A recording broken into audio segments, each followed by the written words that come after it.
People and Politics.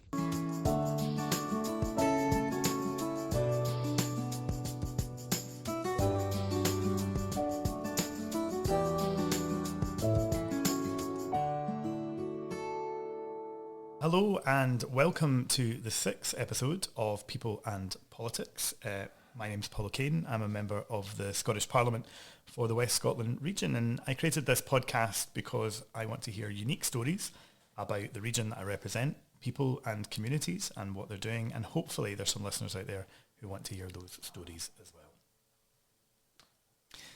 People in a community coming together to create the change that they want to see, well, that's what members of the Bridge of Weir community did all the way back in 2011 when they decided to establish the Bridge. The community centre and post office is still running today, and I am delighted to be joined today by the current chair, Kerr, and trustee Paul Birch, who was there at the very beginning, to learn more about how this brilliant community hub came to be and what its impact is on local people and the local community. So good afternoon, and delighted to have you both here.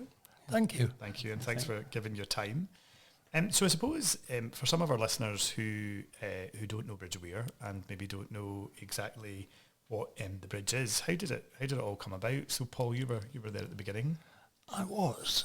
In 2011, the post office closed in Bridge of Weir, and nobody wanted to take it on. The various shops and businesses were asked, said no. At the same time, the library closed on the main street, and the library has since relocated as a smaller version in the Cargill Hall. But there were a number of us initially from two churches, but it wasn't exclusively churches, and we discussed whether it was possible to set something up in the old library. We spoke with Renfrewshire Council, who were very helpful, and it was agreed that we could give this a try. Initially, we rented the library for £1 a year, for a year, and we've been there ever since. So it's worked well. We were approved by the post office to open, and I was interviewed as being, I think, the only person who was willing to be sub-postmaster. So I've been unpaid sub-postmaster ever since. Mm-hmm. And we have a number of activities in the bridge, but I think I'll pass on to Ian to let you go through those. Great. So, tell us about, we know about the post office, which is great, but the bridge is so much more than the shop and the post office, isn't it, Ian? Yes, well, the initial reason for the being set up by Paul and a group of others at the time who were very sort of foresighted to think of it was to try and keep the post office, because as many of your listeners will know, post offices they may well not know. In fact, most post offices do not make a profit, and therefore the reason that most of them are closing down. So for a village like Bridge of Weir and the surrounding villages, there was going to be no post office in Kilmacombe, Bridge of Weir, Houston or Brookfield. So the idea was if we could subsidise the post office, we could keep it going. So that was the reason to start. And the shop and the post office are all in the same building. And the main activity is for the shop to sell stationery and greeting cards and stuff like that. I'll expand that a little bit more later if you wish. And because it's run entirely by volunteers, including Paul and I and about 30 other volunteers who man the shop on a daily basis, we can generate enough funds to basically subsidise the post office. The post office itself has 3 part-time staff who are paid. They are not trustees. They're not allowed to be trustees. So the trustees and the volunteers and the shop generate the money to subsidise the post office, and therefore the Bridge of Weir has a post office which it wouldn't otherwise have. And it's very well used all the year round, and particularly at Christmas time, as you can imagine. Bridge of Weir, like a lot of villages, has got a bus service but isn't great, so a lot of older people, they would have to try and get to Johnston main post office, which is, at least a couple of bus journeys away, and obviously less convenient, particularly in winter, bad weather, etc., etc. So by doing what we do, we are providing a service in the post office, but it is so much more, as you say, Paul. It's there's all sorts of other aspects which we can go into in a little minute or two. Yeah, and post office is so important in communities because it does provide, particularly access to pensions and money, and cash in a community, which is really important. And with now the decline of banks, high street banks, and obviously Bridge of Weir lost its last bank still fairly recently last year, it becomes even more important. But I suppose, Paul, it was quite a daunting thing to say the community is going to take this on. What kind of barriers did you face, if any? We decided in the first few weeks of deciding to give this a go that we needed money in the bank. And our treasurer thought we should have a minimum of 15,000. We leafleted the village. We delivered a leaflet to every house in the village, and within 2 weeks we got £25,000. Wow. And there was one lady in particular who was prepared to fund the whole thing. Oh my goodness. But we didn't take her money. She made a contribution. And we invited her to open it, which she did. Right.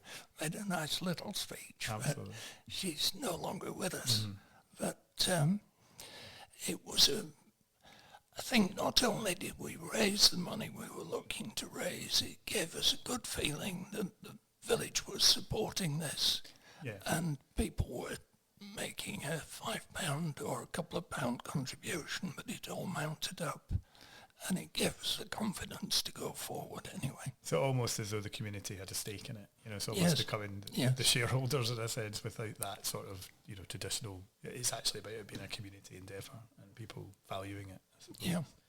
Now that's great. And, for people who maybe listen who don't know Bridge of Weir, it's quite, it's semi-rural, I suppose we would say, because it's fairly close to Johnston, but, you've got lovely countryside round about, you've got a very historic village in many ways. You've got big industry next to it in terms of the leather company that people might know. For political geeks, it provides the leather to the House of Commons and the House of Lords, amongst other things, including Rolls-Royce and all these airlines. But Bridge of Weir is a real proper village community, and I think anyone who lives there feels that, and feels part of the community. Would you think that's fair, both of you? Yes, I think it is fair, Paul. There's a great variety. There's a lot of young families move in. There's a lot of older people whose family have grown up and are now retired. So there's a real spread of all sorts of ages and types of folk. And I think we think in terms of the post office being useful, and it certainly is, but and we think we're giving a service to our customers, which we all know today are with all the things that we do. But the volunteers themselves, of which, as I say, there's about 30, it's actually really good for them as well. For example, I know one of our most recent volunteers was somebody who lost his wife last year, and he wasn't a volunteer before, but offered his services because, in his words, it was a way of basically keeping in touch with people. So, all the village are very, very pleased with us, and they show their thanks in all sorts of ways. But they don't probably realise that we get a lot of it as well. And particularly when you are retired and you maybe lose touch with work colleagues, we all the volunteers, including my wife, myself, are volunteers. People will come in who we maybe haven't seen for 10 or 15 years just by all over around the village, and everybody sees everybody all the time. So you suddenly meet somebody who you maybe haven't seen since your kids were both at school, so you can catch up with them. So it's a real social thing both for the volunteers as well as all the people who rely on us for their local stuff, their stationery, their greeting cards, and the post office. So and there's a million other things which I can go through in due course. I mean, just a couple of them. We have a hearing aid clinic. Obviously there's a local REH who had the audiology clinic, but it's not always convenient for people to go there to get their batteries and things like that, or even minor repairs. We have a gentleman comes in, again a volunteer, not a local volunteer, but he's a volunteer who does this various places. So he comes in once a month. We have we have books on sale. People donate books. We sell them for 50p or £1, so people come in almost use as like an extra library. Big thing, of course, is Christmas, because at Christmas time, as in most shops, we are busy for the whole of November, December. So again, people get calendars, diaries, all sorts of Christmas wrapping paper. And the places going like a fair at that time, sometimes we can at 10 o'clock in the morning and there's people already queued up to get their Christmas stamps and get their things sent away to abroad, which otherwise would have to go to, Johnson or things. So, and there's a million other things that we do as well, but it's really, you think of a village as everybody knowing everybody, but in these days, as we all know, we probably don't spend as much time, in social activities, and hopefully the Bridge as a community hub as of sorts is fulfilling at least part of that function, and helping keep at least some of the village and community alive. Yeah, and I think every time I've been in, and I have a surgery, one of my MSP surgeries, and other colleagues across the political spectrum use the facility to have their surgeries, which is great to see and really, really helpful, I'm sure, to many local people. But there's always been, a good conversation on the go in the space, whether it's someone, as you say, in the shop chatting to a volunteer or someone at the post office, and there's a sense that it reduces the social isolation that sometimes we hear about, and I thought that point about someone who'd lost their spouse being able to come and find purpose and connection in volunteering was really important, and it's good to know that that's part of what you do as well, is that sort of community connection. It's a nice, friendly environment, and I thought it just relevant to mention the population of Bridge of Weir is about 5,000. And when we opened, there was a post office in Houston and there was one in Kilmacombe, and there were 2 banks in Bridge of Weir, and they have all closed.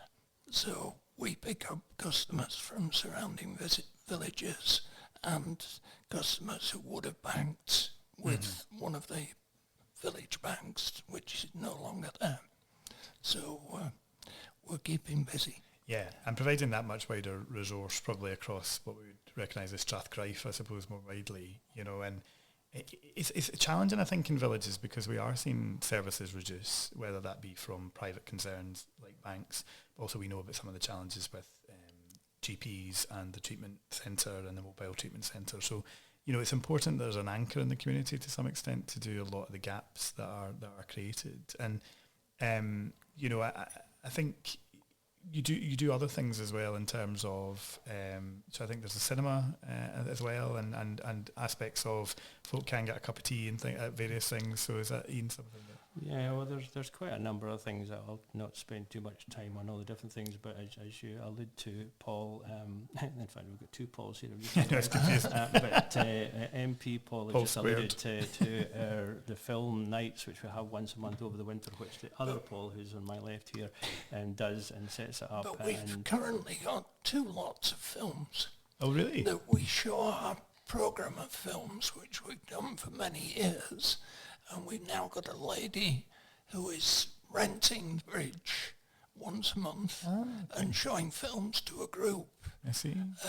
A group of ladies, I would say, in the main. Yeah. And they do various online things and go to outings, and they're showing films. So very good. We're very pleased to have them. Yeah. And then in terms of the more generic film nights, Paul, that's something that you do. Yes. So what can we expect to see? What are the features at the moment? We tend to show films from September to May. Yeah. And there'll be a programme from September to December, but I haven't done it yet. He hasn't done it yet. No. There we go. And do we have some Christmas classics round about the festive season? Usually. Excellent. Yeah. Very good. Very good. So keep your eye out for the schedule. But Ian, what other you were going to... We have another thing we haven't mentioned is we have art exhibitions and local artists. After speaking to one of the trustees, basically we have 10 trustees and everybody has their own little thing. So one of the trustees is to do with art exhibitions, and she organises that, and maybe people come in, bring on their paintings in there and show for maybe 6 to 8 weeks. and usually for sale. If they sell, and that's fine. We get a small commission, and if they don't sell, the lady or gentleman just take them away. So that's something. And we have often people just coming in to look at the pictures just because it's quite a nice thing to do. We have people come in just to do photocopying. Sometimes you're sending documents away for all sorts of things, and you need a photocopying. And again, not everybody has a printer or a printer that works, which is another thing, of course. So we have a photocopying facility, which is like a grand total of 15 pence a copy, that kind of thing. We have the cafe is, sort of just a small part of the deal, but we can serve tea and coffee and things to people. We have sweets, which some people come in every Saturday morning and buy their sweets, which is fine because the dentist is next door. And we have bus timetables. We have the local place where we have got the River Grife in the village, and it's I don't know whether it's private, but you have to have a permit to fish there. So we have the fishing permits are available, to pick up. We have recently put in a baby changing facility because we do have a toilet, although it is able to be used by any of the public. So we had somebody come in wanting to change a baby, so we've installed that. So all sorts of little kind of things that we have that people probably wouldn't think of. But the other, service, which again is very easy to forget about. We have one or two blind or partially blind people in the village. And one gentleman in particular quite often comes in to have his mail read. He gets his mail delivered, and he'll come in, and I wouldn't mention his name because I say that's not appropriate, but he'll come in, and when this gentleman comes in, he'll be handing you a couple of things, and it could be anything from, just flyers, or it could be something telling him he's got to contact him to get his gas boiler service. So, there's all these little things that we do that we kind of tend to forget. We tend to think in terms of the shop, the greeting cards, the stationery, which is really the thing that's generating the funds for the post office. But there's all these other little things that we don't charge for, but we do. Paul mentioned it earlier, but I should just say that we do acknowledge the help that support that Renfrewshire Council have given us at the start and continue to do so, because from a purely financial point of view, if they didn't give us that support in terms of rent and rates, being very modest, we would not be able to do what we do, because the funds we generate are enough to cover the coverage of the post office, but they would not be enough to cover it if we had to pay a commercial rent and rates for the property. It just wouldn't be feasible. So we do acknowledge that. We occasionally get people, I'm speaking to people out with the district, and they're interested in it and ask us how we set it up. If anybody does want to find out more about what's happening, there is a website which is basically the bridgeofweir.com. So if you do want to contact us to find out how we did set it up or what we do, we're very happy to help any other community that's thinking along the same lines. It is a lot of work to set it up, but it is very, very rewarding. So just to repeat that again, it's the Bridge of Weir, so that's bridge twice basically, the bridgeofweir.com, and all the details of what we do, plus our contact page is there if you want to contact us. Great. I'll just add a little more to the advert. Of course. And we've got gardens at the front and the back of the bridge. The front is maintained by Bridge of Weir, who do a good job in the village, and we've got volunteers attached to the bridge who look after the back garden and grow fruit and vegetables, which we sell from the shop. Well, people give a donation and take them. We've got a French conversation class which meets on Saturdays. Johnson Bridge Club use the facility once a week, so that there is quite a bit going on, and anybody who calls in will be given whatever advice they need. It's great, and just talking through there the range of things that are going on shows it's a real hub in the community. And I think you're right, whilst it's the shop and the post office are at the sort of centre of keeping it going, it's actually all the other things that you can offer in terms of a space that people can use in a really constructive way, or just to get that bit of support and advice and a conversation. So, it is really, really, really good to hear about all the things that are managed to keep going. And I suppose that's a question around, you want to see this thrive for the future in Bridge of Weir, and is there a sort of ongoing plea for volunteers and trustees, or are you kind of in a place where you're okay just now, but maybe the future is something we need to... In terms of volunteers, we were a little bit light a year or so ago, and we put up a couple of posters around the place in the style of your army needs you, so it was your community kens, and we did actually pick up a new 4 or 5 volunteers. So at this particular moment, Paul, we're actually okay. We'll never turn people away if they're keen to help, so but we're not too bad. Trustees, by the charity constitution, we're maximum of 12 trustees. At the moment we have 10, and that covers us to do all the different things. Somebody does somebody does the rota, a couple of us do the shop, Paul was very much involved in the post office, and we have a treasurer who does a pile of work. We have a secretary who does all the minutes of the meetings. We have just a trustee meeting 4 times a year, which obviously we just need to record what we're doing from the point of view of keeping the charitable status. So at the moment we're kind of okay in terms of staff, which is absolutely great, but obviously because of most of the volunteers by nature are probably retired people like Paul and myself.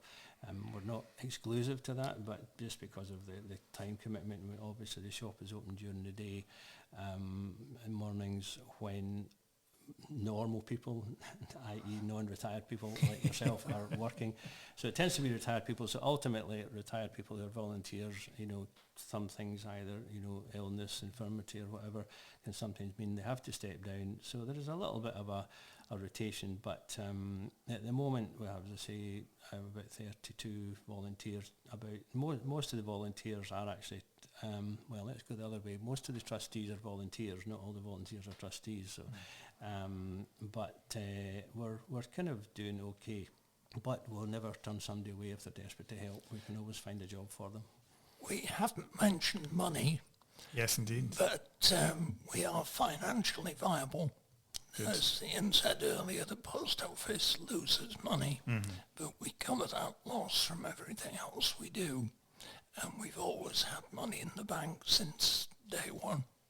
And very, very sustainable. Yeah, and it's well managed, and we've got Bridge of Weir's fortunate that there are a lot of retired accountants and bankers and professional people, so we've always had good advice and good people involved as trustees. So good. Yeah, onwards and upwards. Absolutely, and for the next 20 years, you want to see the bridge continue and it be left to generations to come, because I think villages are struggling across the piece with these services, but you've created a really strong foundation. So I guess that's perhaps your aspiration for the future. Yes, I think so.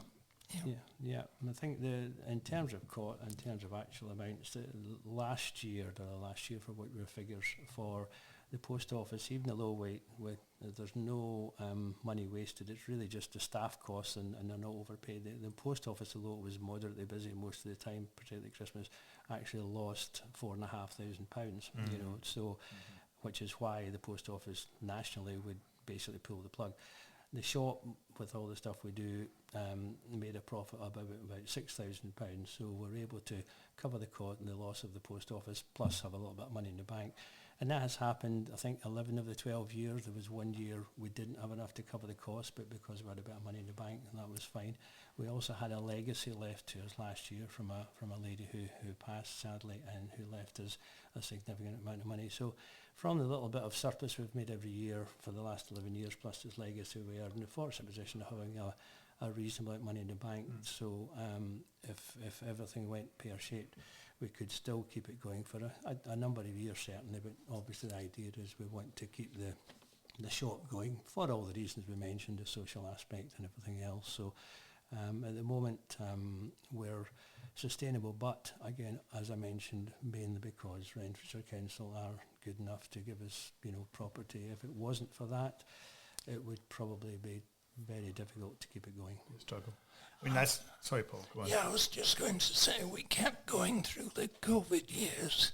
We reduced the opening hours, but we were only closed for 6 weeks, in which time we put up screens and made it more usable. Yes. And we've been And providing a service all that time. That's very impressive because, I mean, given all the challenges like we've faced in the last decade, you know, not least financial crash and those challenges, that, you know, at the early stages of you taking on the post office and people needing that support, and then COVID, which, you know, we all experienced, nothing like it. You know, it's inspiring. And, do you know, the point about being left a legacy is really inspiring as well, that people value the service so much and they want to give something to that even after they're not here. So, you know, that is really exceptional, and you don't always hear about that out with perhaps churches and other big charities. So that's, you know, that's great to hear. Good.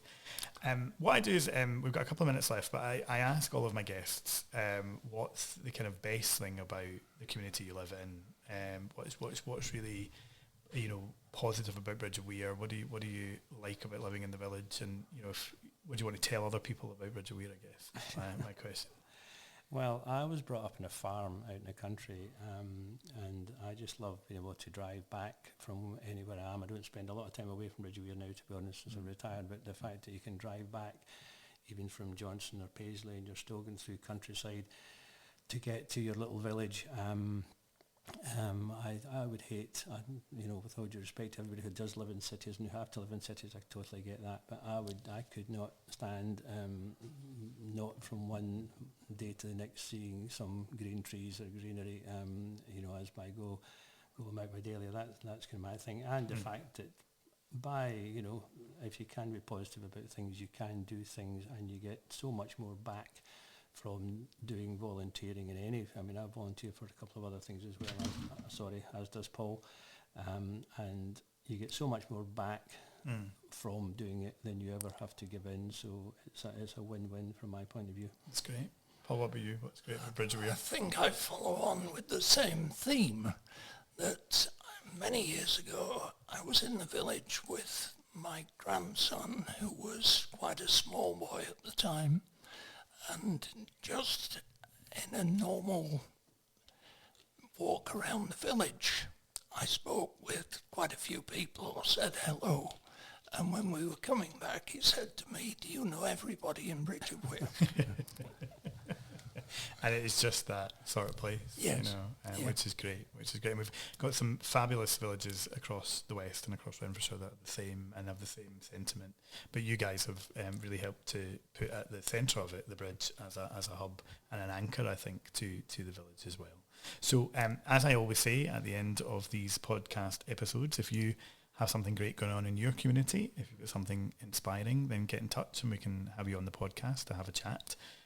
But really today has been, I think, eye-opening for folk who didn't know about Bridge of Weir and didn't know about the work that's going on at the bridge. But thank you for your time, because I know you're very busy in terms of keeping everything going, and I look forward to catching up with many of the volunteers when I'm at my next surgery after the summer recess. But yes, please, if you want any more information, we've got the website details have been relayed, or get in touch and we can pass on your details. But thank you again for listening, and thank you very much to Ian and Paul for joining us today. Yeah, thanks. Thank you.